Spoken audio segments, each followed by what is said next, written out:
नमस्कार दोस्तों, जानेंगे इस वीडियो में मैकबेरी सिरप के बारे में, सस्पेंशन के बारे में, लिक्विड के बारे में। वीडियो को पूरा देखिएगा।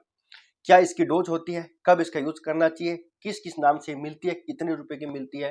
देखिए, मैकबेरी सिरप एक ब्रांड आता है दोस्तों, मैकलोइड्स कंपनी का। मैकलियोड्स कंपनी इसको बनाती है। ये अलग अलग नाम से मिलती है। मैकबेरी डीएक्स मिलती है, मैकबेरी एलएस मिलती है, मैकबेरी एक्सटी मिलती है। वैसे ही एक मैकबेरी प्लेन भी मिलती है। ये सभी जो सिरप होती है ये एडल्ट पर्सन में यानी बड़े व्यक्ति में चलती है। अगर कोई बच्चा है वहां पर मैकबेरी जूनियर चलती है, 1 साल का, 2 साल का, 3 साल का। उसमें मैंने वीडियो बना रखा है, मैकबेरी जूनियर नाम से मिलती है, आप जाके देख सकते हैं। लेकिन ये जितनी भी सिरप है, चाहे बच्चे की है या बड़े व्यक्ति की है, ये डॉक्टर के सलाह से ही यूज की जाती है, तो सेल्फ यूज मत कीजिएगा।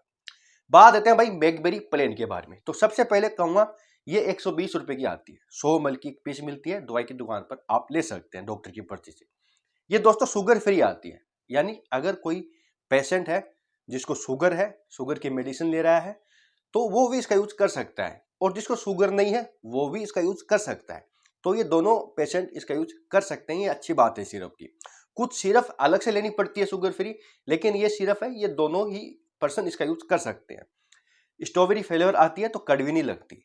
दोस्तों, इसको डायरेक्ट लेना चाहिए। कुछ लोग पानी में मिला के लेते हैं, जो कि गलत होता है। ये जो सिरप है, ये जो कफ सिरप है, डायरेक्ट लेने वाली है। इसके ऊपर पानी पीने की कोई जरूरत नहीं है, पानी में डाल के पीने की कोई जरूरत नहीं है। डायरेक्ट आप ढक्कन से इसका यूज कर सकते हैं। डोज डॉक्टर के अकॉर्डिंग लेनी चाहिए। बात करते हैं भाई क्यों लेनी पड़ती है। तो इसके अंदर दोस्तों कई सोल्ट आते हैं। सबसे यूनिक सोल्ट इसके अंदर है एम्ब्रोक्सोल। वो यूनिक इसलिए है क्योंकि दोस्तों एम्ब्रोक्सोल एक मुकोलाइटिक होता है, यानी कफ की प्रॉब्लम में काम करता है, कफ को बाहर निकालता है। और दूसरा इसके साथ जो यूनिक सोल्ट है वो है डेक्स्ट्रोमिथोरपेन। देखिए, डेक्स्ट्रोमिथोरपेन के साथ एम्ब्रोक्सोल बहुत ही कम चांस में आता है, बहुत ही कम चांस में। बहुत कम ऐसे ब्रांड है जो साथ में मिलेंगे, एम्ब्रोक्सोल या डेक्स्ट्रोमिथोरपेन साथ में। क्योंकि यूनिक इसलिए है क्योंकि ये सूखी खांसी में भी आती है और गीली खांसी में भी काम आती है, और एलर्जी वाली खांसी में भी काम आती है, जिनको हम डिटेल से बारी बारी समझेंगे। तो एम्ब्रोक्सोल आता है इसके अंदर, डेक्स्ट्रोमिथोरपेन आता है इसके अंदर, फेनिलेफ्रिन आता है, क्लोरफेनिरामाइन आता है, और मेंथोल आता है। मेंथोल एक फ्लेवर होता है, गले के लिए अच्छा होता है।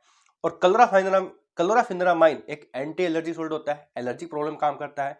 नाक से पानी आ रहा है, गले में खरखर है, या कोई ईचिंग चल रही है, या बलगम बन रहा है, वहां पर काम करता है। सांस लेने में थोड़ी दिक्कत हो रही है, वहां पर काम करता है।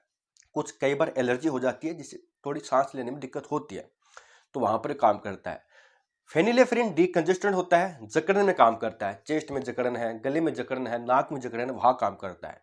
और जो डेक्स्ट्रामिथोरपेन होता है, ये कफ सपर्जेंट होता है, यानी कफ को कफ बनने से रोकता है और खांसी को रोकता है। खांसी एक्चुअली क्या कि ब्रेन तक सिग्नल जाता है खांसी का, जिसके कारण खांसी ट्रिगर होती है, तो उस ट्रिगर को ये रोक देता है, जिससे कि खांसी रुक जाती है और बार बार भी नहीं आती।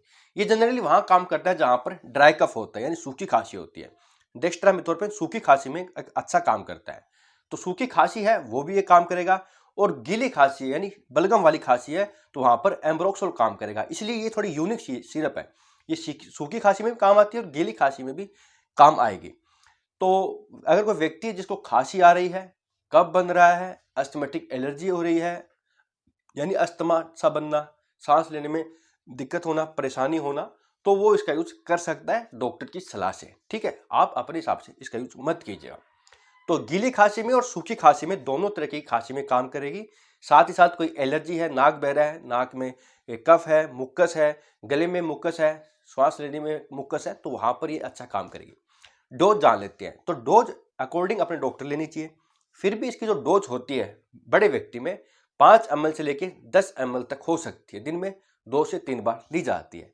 आपको डायरेक्ट लेना है, पानी में डाल के लेने की कोई जरूरत नहीं है, डायरेक्ट ले सकते हैं, कड़वी नहीं आती, स्ट्रॉबेरी फ्लेवर आता है।